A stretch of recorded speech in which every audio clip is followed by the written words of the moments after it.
Our guest tonight has starred in one of the most watched TV series of all times, actor Nikolaj Coster-Waldau, whose role in the widely popular Game of Thrones garnered him 2 Primetime Emmy nominations. He's now drawing attention to some of the most critical issues of our time. Nikolaj, welcome to Nightline. Thank you. We're honored to have you.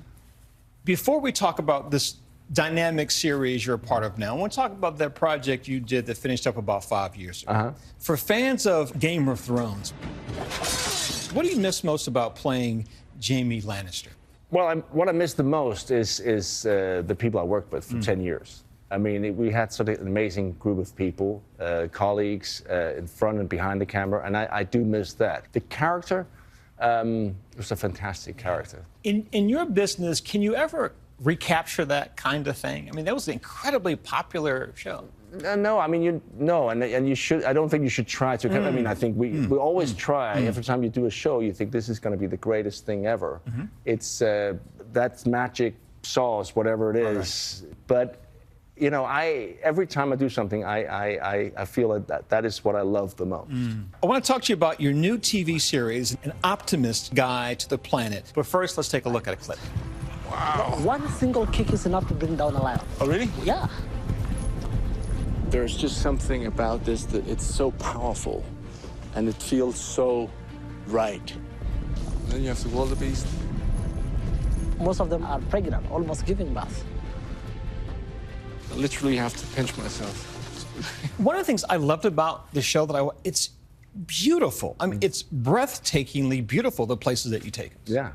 Well, that's our planet. We have a beautiful home, and we're very lucky. And I think that we wanted this to be a global show because these challenges we face are global. We share them. And I also wanted to be a show that focused on people. People all over the world, from all ethnicities, all backgrounds, and that have something unique. They have a solution, they have an idea that we all want to spend time listening to and be inspired by. For some reason, in this country, it is still sometimes a divisive issue. Yes. Climate change, is it real or is it not?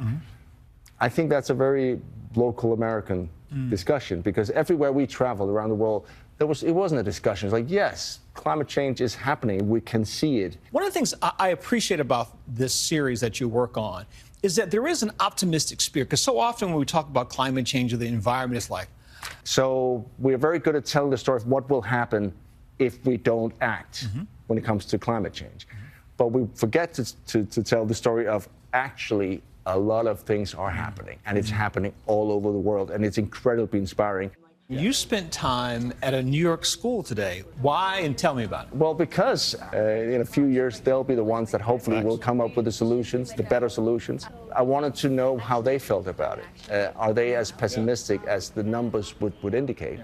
There was one who raised his hand, and he said, I got to be honest, I didn't really want to be here. I just had to pick up some points, you know, and I didn't care about this climate, but, you know, I thought easy. But I got to say, being part of this has really inspired me. It opened my eyes. And there's something about that. Sometimes whatever task we have can feel overwhelming, but once you start, you take one step forward and then another step, then things just becomes easier. Something that's clear about your life work is that certainly you're someone who knows the power of inspiring people and things you believe in. You're also a fighter, not just from the soldiers you play in movies, but in your life work. You're a goodwill ambassador to the United Nations. You've taken on fights like gender equality and climate change. Why? Well, because to me, it's also, my mother passed away last year, but she always said, just use common sense. And sometimes it's that simple. Where I'm like going, gender equality. It's a no-brainer. Like, half the population on this planet are women. Why would you want to exclude them? First of all, it's human rights. It's not fair. But also, we need everybody. And I've known you now all of like 15 minutes. Yes. But you strike me as a optimistic and kind spirit. Have you always been that way, and where's that come from? Well, you mentioned my mother. I think it's from there. I'm just excited about the possibility. Listen, I'll give you an example. What made me really happy, I have 2 daughters. When my youngest was 4, 3, we was having breakfast one day, and she was like, Dad, I can't wait to find out I can't wait to see what they come up with in the future. And I thought that was such a nice thing. And I believe in the human spirit, and I refuse to believe that we're that stupid, that we would mess it up. Amen. Well, thank you so much, man. Grateful to have you on the show. Thank you. Wish you continued grace to you and your family and your career. You can watch An Optimist Guide to the Planet starting on February 8th on all Bloomberg platforms. Hi, everyone. George Stephanopoulos here. Thanks for checking out the ABC News YouTube channel. If you'd like to get more videos, show highlights, and watch live event coverage, click on the right over here to subscribe to our channel. And don't forget to download the ABC News app for breaking news alerts. Thanks for watching.